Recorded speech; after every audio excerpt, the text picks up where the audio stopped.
Hello and welcome to New Frontiers on CCTV International. I'm Ji Xiaojun in Beijing. In our program today, we're continuing with our major series about Chinese civilization.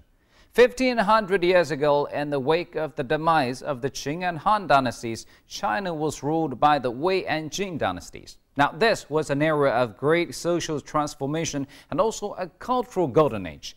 Under the influence of Taoist philosophy, many extraordinary artists emerged. Notably, a major breakthrough was seen in Chinese traditional painting.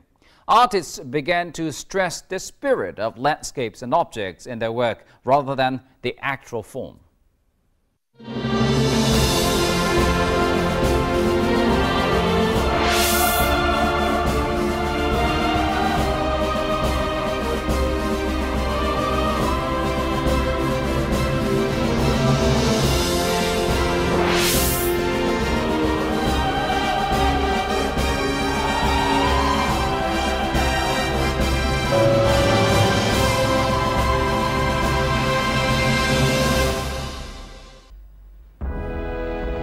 The second tremendous social change after the Spring and Autumn period and the Warring States period in Chinese history took place during a time when China was under the rule of the Wei and Jin dynasties and the Northern and Southern dynasties.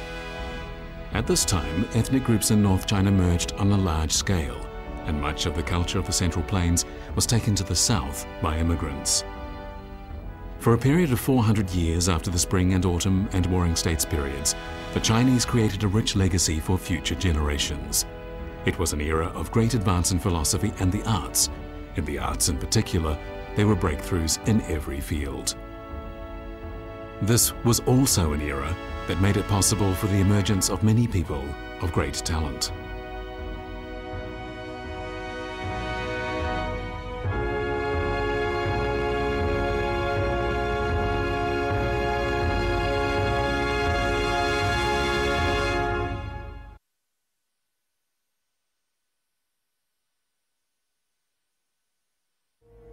During the 400 years from the end of the Han dynasty to the Wei and Jin dynasties, all forms of Chinese art reached a new peak and entered a new realm of aestheticism, as if by some great miracle. Chinese scholars of the time had a burning passion for impractical philosophical theories.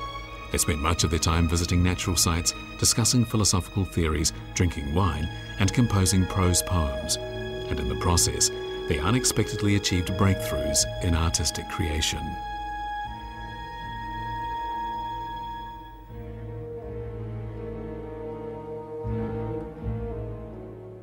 当时在艺术上呢，就是以自然为最高的标准，就是人能够从自然当中得到的那种启发，无论是内在的还是外在的，都是讲究非常美、非常绚丽、非常灿烂。那内在的精神，它很灵动，很有这种我们讲自然的这种变化。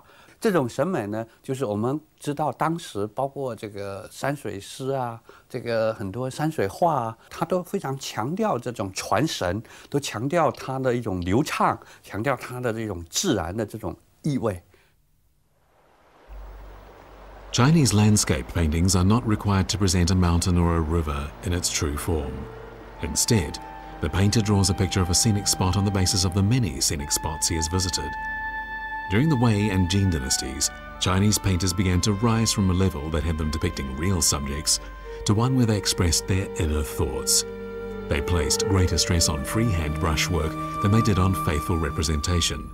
They emphasized conveying the spirit rather than depicting actual form.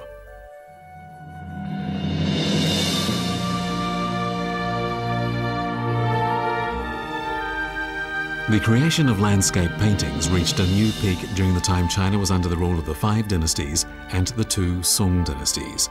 Painters living in this time depicted the mountains of the north and the long stretches of exquisite natural scenery in the south. The most creative brushwork in landscape painting during the Song dynasty is represented by Mi Fu and his son Mi Youren. Their paintings are jointly known as Cloud-Veiled Mountains. Mi Fu was a renowned calligrapher who had a profound understanding of the abstract beauty of brushwork. He once said, "Painters of landscapes have been very much the same. Very few of them have broken away from the established rules." Mi Fu adopted a new approach to ink wash painting, with emphasis placed on graceful rhythms instead of accurate representation of form. Chinese scholars in the Yuan dynasty worshipped the Wei Jin time when the learning of mystery prevailed. These Yuan dynasty scholars wanted to lead the kind of close to nature and leisurely lives the Wei Jin scholars had led, and so they followed the example of the great philosopher and hermit Lao Tzu and went to great efforts to assimilate the artistic elements of the Wei Jin time. The composition and brushwork of their landscape paintings reached a state in which the feeling of real objects is found in blank areas, and blank areas give the feeling of the presence of real objects. They aimed to integrate nature with individual personality.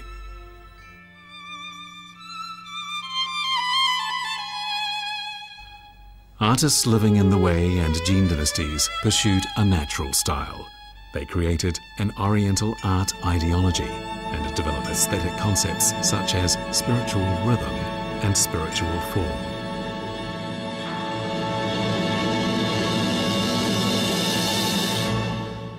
近代是一个非常特殊的时期，这个时期的社会非常的动荡，但是中华文明呢，似乎在这里走到了一个他自己的一个高峰。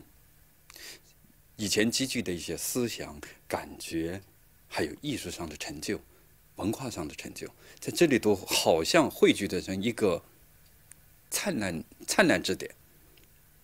它形成了中国文化的某些基调。 精神上的某些主干，比如说潇洒、旷达，关注自己内心的生活，对某些境界的无限的向往，这些等等，都影响到后世的发展，整个后代的精神的生活。 Another highlight of this cultural golden age was grotto art, which embraced wall painting, stone sculpting, and carving. Grotto art flourished under the growing influence of a new religion in China, Buddhism. When the Silk Road opened during the Han Dynasty, Chinese silk and other goods began to be conveyed on the backs of camels through the immense desert to Central Asia and further on to Rome. Along this great trade route, a variety of civilizations converged and fused. During the Jin dynasty, Buddhist monks from the western regions began to travel to central China, bringing with them Buddhist scriptures and the skills needed to build stone grottos. Buddhist grotto carvings appeared first in Xinjiang, then northwest China, the Central Plain, and finally in areas south of the Yangtze River. One day at dusk in the year AD 366, a Buddhist monk named Le Zun arrived in Dunhuang.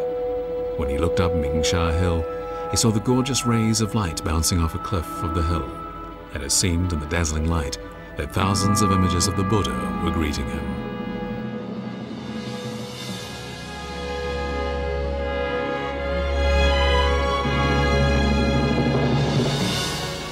The reflection of that sunset glow on Sanwei Hill led to the construction of China's largest group of grottos, and they would become the greatest treasure house in the history of Chinese civilization. At Dunhuang, monk Le Zun decided to cut short his westbound tour, and he set about hiring men to dig a grotto in a sheer cliff on Mingsha Hill and carve Buddhist statues. The main characteristic of the Mogao grottos is the well-planned combination of buildings, statues and wall paintings. The Mogao murals feature concise forms, unrestrained lines and bold colours. The flying lines and bold images never fail to astound those who behold them. From the depiction of the heavenly kingdom, we can see that painters from northwest China worked with great passion and with minds unrestrained by conventional rules. They displayed in the paintings the gallant spirit of the people of the far northwest.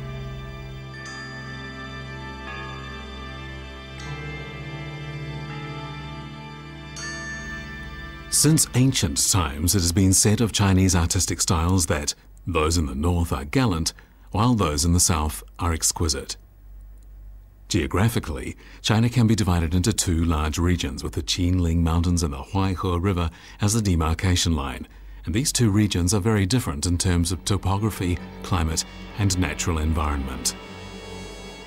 During the Wei and Jin dynasties, scholars and artists developed the notion of gallant north and exquisite south to the extreme. This concept was enhanced to the point where it brought about a fusion of different ethnic groups on a scale unique in Chinese history. At the fall of the former Qin dynasty in the year AD 384, Tuo Bagui, the chieftain of the Xianbei tribe, saw his opportunity and established the Wei dynasty in present-day Inner Mongolia. In the year AD 398, Tuo Bagui moved his capital to Pingchang, present-day Datong in Shanxi province. In the following year, he declared himself emperor. His regime is called by historians the Northern Wei dynasty. In the winter of 2003, archaeologists working in the northern part of Datong city uncovered the remains of buildings from the Northern Wei dynasty, and these buildings provided important evidence for the charting of the history of the Northern Wei. After the Northern Wei Empire unified North China, after some time its emperor came to understand the importance of civil administration. He began to give government posts to scholars of the Han ethnic group, China's majority ethnic group, and adopt the more advanced Han culture and system of rituals. Gradually, the emperor guided his regime into feudal society. During the Northern Wei dynasty, more than 1 million ethnic minority people integrated themselves with the majority Han people, and the gallant nomadic civilization from the grasslands injected stamina into the already vigorous culture of the Central Plain. Thus, the culture of the Central Plain took on a new outlook with a strong individual character.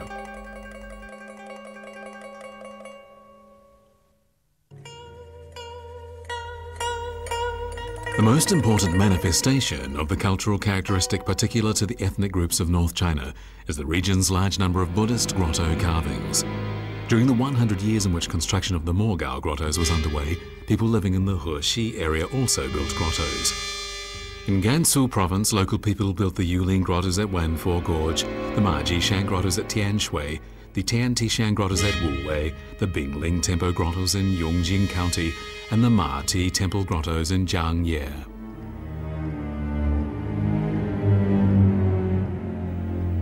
Yet all these grottos, including those in Mogao, were not the finest produced during that period of Chinese history. Shortly after these grottos were completed, far away in the Hedong area, the emperor of the Northern Wei dynasty was building the even grander Yungang grottos, incomparable to any grottos that were already in existence, and finer than any that would follow. In his book Annotations on the Classic of Water, Li Daoyuan described the scene. Workers cut open the stone mountainside and carved gigantic statues.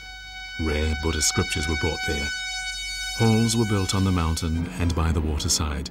Buddhist temples rose here and there in the mist. The Yungang grottos were built on the northern side of Wuzhou Hill on the outskirts of Datong in Shanxi province. Around the hill was a broad stretch of land with beautiful scenery. Completing this gigantic project almost exhausted all the resources of the imperial court of the Northern Wei dynasty. According to historical records, the empire conscripted several tens of thousands of men to work on it, and every day the workers consumed 750,000 kilograms of grain and salt and 250 kilograms of chili peppers. Construction of the Tanyao grottos, the most representative of the Yungang grottos, continued day and night for more than 30 years. All the statues in these 5 grottos are extraordinarily tall and extremely large. The tallest, enshrined in cave number 19, is 17 meters high. The shortest statue in cave number 16 is still an impressive 13.5 meters high.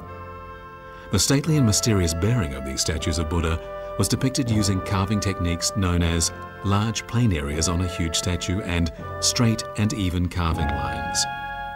These bold and majestic statues, carved with gentle and concise lines, became the aesthetic models for work undertaken in the early stage of the construction of the Yungang grottos. The mighty statues of Buddha represented the great ambitions of the emperor, whose forefathers were from the nomadic tribe of the Xianbei in North China.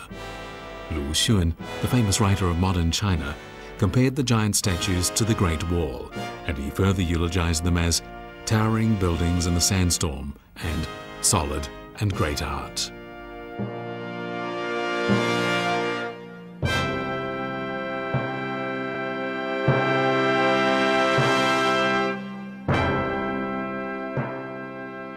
北魏宣卑民族在佛教造像上呈现出来的审美风格，它是充分地体现了这个民族的特点。把印度的佛教造像的风格、艺术特点传进来了以后，他要求工匠在这个上面融进这个民族的审美特点。因此，在宣卑早期云冈石窟造像当中，它体现出这个民族的审美特性，伟岸、高大、壮崇是它在造佛像当中的一个基本要求。因此，在昙曜五窟表现出来的佛教造型，满足了这个民族的审美特点和它的要求。Buddhism reached a peak of popularity during the Northern Wei dynasty around the 5th century. The practice became widespread despite the tremendous cost of erecting Buddhist statues and creating grottos. Besides the Yungang grottos, the famous Longmen grottos in Henan province also date from the period of Northern Wei. Toward the end of the 5th century, a new king ascended the throne of the Northern Wei dynasty. His name was Tuo Ba Hong, or Emperor Xiaowen, and at the time he was just a boy. Under his reign, the regime began to promote reform in order to accelerate economic and cultural development. In the year AD 494, the imperial court moved its capital from Pingchang to Luoyang, and at the new capital began construction of the Longmen grottos. The project consumed nearly half of the empire's annual revenue, and it took 30 years to complete. The main part of the grottos is the 3 Northern Wei caves, Guyang, Binyang, and Lianhua. Today, we have no idea if the Longmen grottos and the Yungang grottos were built by the same workers, but minute changes are discernible in the appearance of the Buddha statues between the two places. The Longmen grottos were the result of the great effort of Emperor Xiaowen of the Northern Wei dynasty to assimilate the culture and lifestyle of the majority Han people, and so the Buddhist statues at Longmen bear many traces of Han culture. They were the result of integrating the Buddhist artistic style of India with elements of Chinese art which emphasized likeness and form. The carvers of these Buddhist statues must have used much of their energy thinking about the facial expression to be depicted.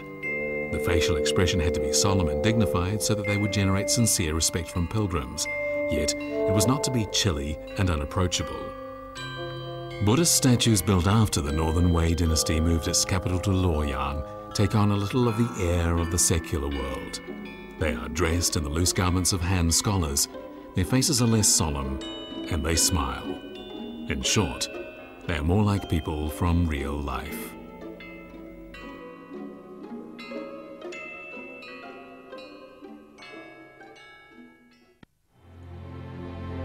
The benefits of the fusion of cultures from the northern part of China with that of the south were fully displayed during the Tang dynasty.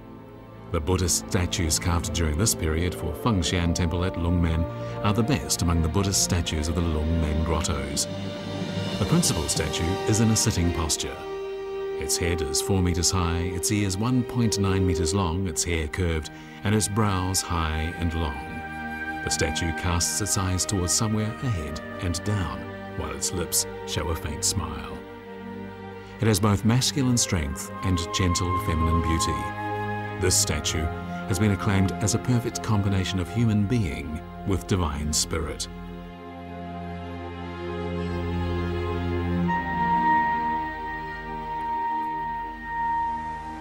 One afternoon during the reign of Emperor Qianlong of the Qing dynasty, calligrapher Huang Yi came to the Longmen grottos. When he entered Guyang Cave to look at the majestic statues, he noticed chiseled on the wall beside one of the statues some Chinese characters. He realized that what he was looking at was a note revealing who had built the statue and when. Such notes can often be found in tiny, inconspicuous spots, and from them we can imagine how the craftsmen who built the statues must have felt after long days of hard work. They chiseled a few words next to a statue to express their happiness at what had been accomplished. Huang Yi felt amazed by these words, as they had been carved using the technique known as straight knifing. Chinese characters carved with this technique have neat strokes with sharp angles and bear clear traces of the chisel, but this was a technique not favoured or used by scholars. Characters chiseled out in this way look natural and unsophisticated, revealing a lively intelligence and an inner strength in their seemingly clumsy and wild appearance. Wang Yi requested that rubbings be made of these notes, and he had them brought together in an album under the title 12 Calligraphic Pieces from Long Men. This album, known as the Wei-style tablet inscriptions, is known as one of the best calligraphic works in China.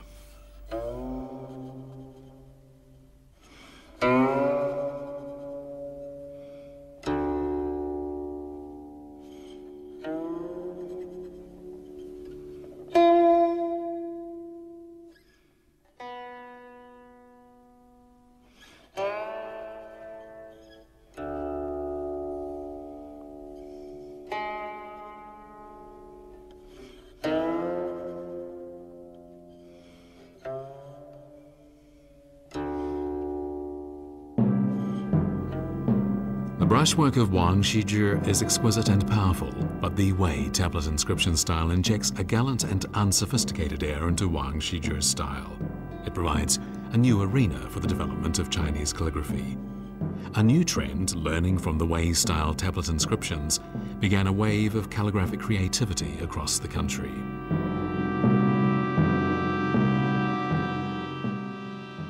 Wei 碑和王羲之代表的铁血是中国书法史上的两座高峰。他们之所以同时出现，是因为魏晋时期是一个隔江而治的时代，所以呢，北边是一些少数民族，他们一种大漠，苍凉，而且是巨石磨牙的方式，写出了这种震撼人心的。尽管是文字不周、文质不雅，形式也不是那么像文人欣赏的那么秀丽。但是它代表了一种雄强的漠北的那种风尚。The stone carvers of the Northern Wei dynasty could never have expected that the few characters they chiseled on a wall would one day be regarded as classic works of calligraphy, comparable to those written by sage calligrapher Wang Shizhi. The calligraphic style of the Eastern Jin dynasty and the Wei-style tablet inscriptions represent two high peaks in the history of Chinese calligraphy. This was an era of ideological opening up and academic reform, an era in which the majority Han people allied themselves with the ethnic minorities of the north to develop the broad and fertile land of North China. The first major social transformation in Chinese history took place during the Spring and Autumn period and the Warring States period. These periods produced many famous scholars and philosophers and 100 schools of thought. They laid a solid foundation for the birth of the Qin and Han empires. The second major social transformation took place during the period when China was under the rule of the Wei, Jin, and Southern and Northern dynasties. This period provided a space for new thinking to develop.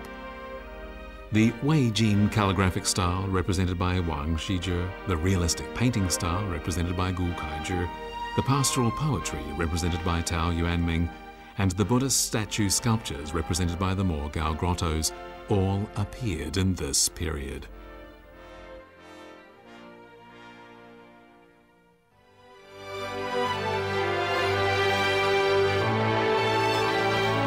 During this great time, the openness and tolerance of Chinese culture were fully displayed. Art forms such as sculpture, painting, and calligraphy entered a new phase of prosperity, completing an historical leap from the time when they were used as simply practical means to communicate to a time when they were used to express people's inner feelings. During this period, the cohesive force of the Chinese nation once more testified to its might. The fusion and collision of the cultures of different ethnic groups laid a solid foundation for the coming of a prosperous age in China under the rule of the Sui and Tang dynasties.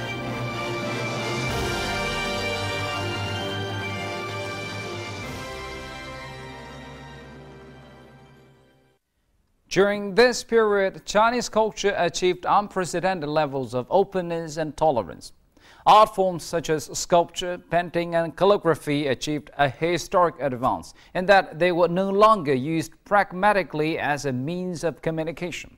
Instead, the artist was able to express his inner feelings. This was also a period when the Chinese nation was once again acting as a cohesive force. The cultures of different ethnic groups, through their fusion, laid a solid foundation for a future golden age in China under the Sui and Tang dynasties. And thank you for staying with us on today's New Frontiers. I'm Qi Xiaojun from CCTV International. Bye for now.